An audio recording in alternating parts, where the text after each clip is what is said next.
কোরবানির পশুর বয়স শর্ত, যেই পশু দিয়া কোরবানি দেওয়া যাবে না।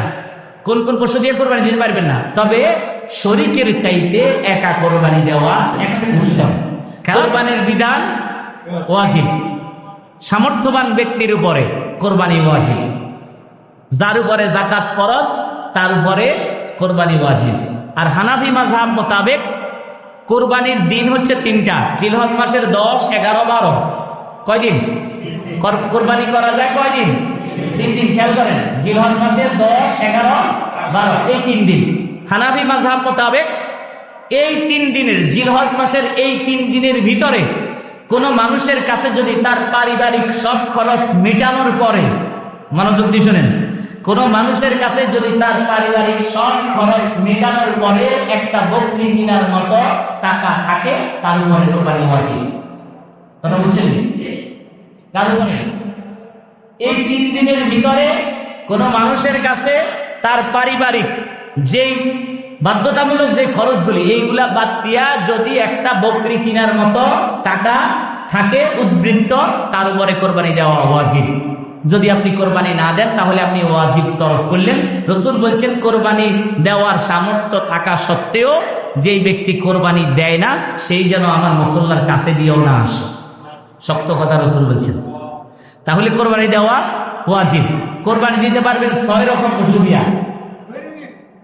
কয় রকম? ছাগল, ভেড়া, দুম্বা। ছাগল, ভেড়া, দুম্বা, গরু, মহিষ, উট। কয় রকম পশু? মিন বাহিমাতিল আনআম, 4 পাওয়ালা। 4 পাওয়ালা পশু, তবে সব নয়। 6 রকম: ছাগল, ভেড়া, দুম্বা আর গরু, মহিষ, উট। ছাগল, ভেড়া, দুম্বা 1 বছর ন্যূনতম। এই জিনিসটা আমরা অনেকেই ভুলে যাই কোরবানি দিতে গিয়া। কোরবানির পশুর বয়স শর্ত কি বলেন? কোরবানির পশুর বয়স শর্ত, ছাগল, ভেড়া, দুম্বা ন্যূনতম 1 বছর। 1 বছরের কম হলে কোরবানি হবে না। আমাদের দেশে একটা ইয়ে আছে যে ছাগল যদি ওই যে 1 বছর না হয়ে যদি চোখে উলে, তার দিয়ে কোরবানি দেওয়া যাবে না। ছাগল যদি 1 বছরের 1 দিনও কম হয়, ছাগল দিয়ে কোরবানি দেওয়া যাবে না। ভেড়ার দুম্বার ক্ষেত্রে ছাড় আছে। ভেড়ার দুম্বা যদি রুষ্টপুষ্ট হয়, যদি 1 বছরের তার সাথে ছেড়ে দিলে বোঝা না যায় কোনটার বয়স কম কোনটার বেশি, ভেড়ার দুম্বার ক্ষেত্রে ছাড় আছে, কিন্তু ছাগলের ক্ষেত্রে ছাড় নাই। মনে রাখেন, যেহেতু আমাদের এই অঞ্চলে মানুষ ভেড়ার দুম্বা দিয়ে কোরবানি দেয় না, দিলে ছাগল দিয়ে দেয়। ছাগল যদি 1 বছর থেকে 1 দিনও কম হয়, কোরবানি হবে না। গরু লাগবে 2 বছর। কয় বছর? 2 বছর থেকে যদি 1 দিনও কম হয়, কোরবানি হবে না। আপনার এত লক্ষ টাকা দিয়ে কোরবানি দিবেন, কিন্তু যদি কোরবানিটা নাই হয়, তাহলে আমি গোশত তো আমরা সারা বছরই খাই না? কিন্তু কোরবানি তো আমরা দিই সওয়াবের জন্য। গরু 2 বছর। আর এটা সহজ উপায়, যারা গরু তারা জানেন, গরুর দুধটা নাচলে, এটা জানেন না আপনারা? কৌগা দাঁত চাইবেন, কৌগা এটা বুঝেননি? দাঁতছে বুঝেননি? এটা কেন কয়? গরুর নিচে চোয়াল বেটকাই চাইবেন, যদি চোয়ালের মধ্যে 2টা দাঁত, সবগুলা দাঁতের চাইতে 2টা দাঁত বড় থাকে, তাহলে বুঝবেন ইকে দুধ যাচ্ছে, ইকে 2 বছর ইকে দিয়ে কোরবানি দেওয়া যাবে। যদি ওটা হয়, কোরবানি দেওয়া যাবে। আপনি গরু যত বড়ই হোক, যদি ইকে 100 মণ ওজন হয়, যদি 2 বছরের কম হয়, এটা দিয়ে কোরবানি দিলে কোরবানি হবে না। আর উট হয়েছে কমপক্ষে 5 বছর। আমাদের এলাকার মানুষ উট দিয়ে কোরবান দেয় না, তারপরেও জেনে রাখেন, উটের বয়স কয় বছর? 5 বছরের নিচে উট দিয়ে কোরবানি দিলে কোরবানি হবে না। এটা হচ্ছে কোরবানির মাসালা। যেই পশু দিয়ে কোরবানি দেওয়া যাবে না, কোন কোন পশু দিয়ে কোরবানি দিতে পারবেন না? অন্ধ। কি? অন্ধ, লেজ কাটা, কান কাটা। অন্ধ, লেজ কাটা, কান কাটা, একেবারেই দুর্বল। বলতেছি, আপনি মনে করে দিচ্ছেন, ভালো হয়েছে। একেবারেই দুর্বল। এই 3 প্রকার প্রাণী দিয়া কোরবানি, এই 3 প্রকার পশু দিয়া কোরবানি দেওয়া যাবে না। যেই পশু চোখে দেখে না, অথবা 2 চোখের 1 চোখ অন্ধ, এটা দিয়ে কোরবানি দেওয়া যাবে না। ওটা নষ্ট হয়ে গেছে, ওটা দিয়ে দেখে না, এটা দিয়ে কোরবানি হবে না। লেজ কাটা, কান কাটা।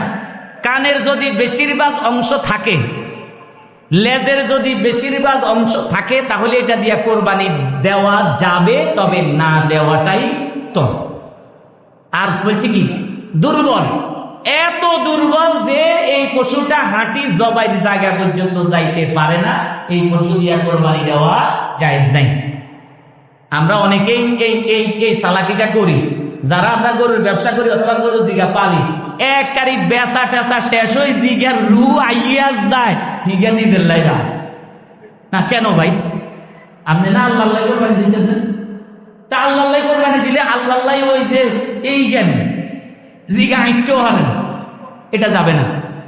সালেহ আহমদ ভাই বলছে শিং ভাঙা পশু দিয়া কোরবানি দেওয়া যাবে, তবে কোন পশুর শিং ভাঙার কারণে যদি তার মস্তিষ্ক আক্রান্ত হয়, মাথায় রাখিয়ে, শিং ভেঙে গেছে, এই শিং ভাঙার কারণে তার কোনো ক্ষতি হয় নাই, এই পশু দিয়া কোরবানি দেওয়া যাবে। কিন্তু শিং ভাঙি এমন ভাবে ভাঙছে তার ওই যে মগজ পর্যন্ত ক্ষতিগ্রস্ত হয়েছে, এই পশু দিয়া কোরবানি দেওয়া যাবে না। এরপরে কথা হচ্ছে ভেড়া দুম্বা ছাগল একজন, কয়জন? একজন। আর গরু মহিষ উট ইচ্ছা করলে 7 জন। তবে শরীকের চাইতে একা কোরবানি দেওয়া উত্তম, কারণ শরীকের কোরবানি নিয়ে কিছু হাদিসের মধ্যে একটু দ্বিমত আছে। আপনার যদি সামর্থ্য থাকে শরীকে যাইয়েন না, একা দেন, প্রয়োজনে ছাগল দেন। সামর্থ্য থাকলে একা কোরবানি দেন, কারণ শরীকে কোরবানি দিলে কবুল হওয়ার সম্ভাবনা কমে যায়। কারণ কোরবানি কবুল হওয়ার জন্য সম্পদ হালাল হওয়া শর্ত। আপনি 7 জনে মিলে কোরবানি দিচ্ছেন, 7 জনের মধ্যে সবার যে সম্পদ হালাল, এটাকে আপনি বলতে পারবেন? কথা বলতে পারবেন? হ্যাঁ, গরু তো গায়ে, এটার ভিতরে সবার টাকা ঢুকছে। সুতরাং যদি হারামের প্রশ্ন এসে থাকে তাহলে কিন্তু কারো কোরবানি হবে না। এই জন্য এখনো অনেকে শরীক মিলান নাই। যারা শরীক মিলাবেন, যার সাথে কোরবানি দিবেন, অবশ্যই লোকটা নামাজি হইতে হবে। কারণ আপনি যদি নামাজ না পড়ে কোরবানি দেন, এই কোরবানি আল্লাহ কবুল করবে না। ফাসল্লি লিরাব্বিকা ওয়ানহার, নামাজ পড়া ফরজ, কোরবানি দেওয়া ওয়াজিব। এই লোকটা নামাজে পড়ে না, আপনি একটা লড় কোরবানি দেন। গরু কিনতে যাইয়ে আপনি আসর মাগরিব এশা তিনটা হড়েন না, কারণ গরু কিনতেন গেছে, গরু কিনতেন, আপনার আসরের নামাজ চলে গেছে কোরবানির হাড়ে, আপনার কে বলছে এই কোরবানি দেওয়ার জন্য? এটা তো আল্লাহর সাথে মজা মাস্টার ছাড়া আর কিচ্ছু। এই জন্য শরীক মিলানোর ক্ষেত্রে সাবধান থাকবেন, ভালো মানুষের সাথে শরীক মিলাবেন, যাতে করে আপনার কোরবানিটা কি হয়? কবুল হয়।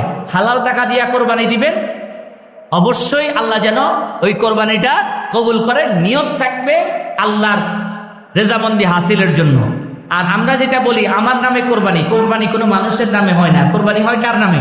আল্লাহর নামে। বলবেন আমার পক্ষ থেকে কোরবানি, আমার পক্ষ থেকে কোরবানি। আপনি আপনার পক্ষ থেকে দিতে পারবেন, আপনার ছোট নাবালেগ ছেলে মেয়ের পক্ষ থেকে কোরবানি দিতে পারবেন, মৃত মা বাবার পক্ষ থেকেও কোরবানি দিতে পারবেন, কোনো অসুবিধা নাই। অনেকে প্রশ্ন করে, হুজুর মুহাম্মদ সাল্লাল্লাহু আলাইহি ওয়াসাল্লামের নামে কোরবানি দেওয়া যাবে কিনা? যাবে, তবে ওই কোরবানির গোশত আপনি খাইতে পারবেন না। মুহাম্মদ সাল্লাল্লাহু আলাইহি ওয়াসাল্লামের নামে কোরবানি দিলে পুরা গোশতটা সাদাকা করে দিতে হবে। কথা বুঝছেন? আপনি মুহাম্মদ সাল্লাল্লাহু আলাইহি ওয়াসাল্লামের নামে কোরবানি দিয়ে গোশত যদি বাইক হয়ে গেল, তাহলে উড়ে যাইব, আমও যাইব, সালাও যাইব।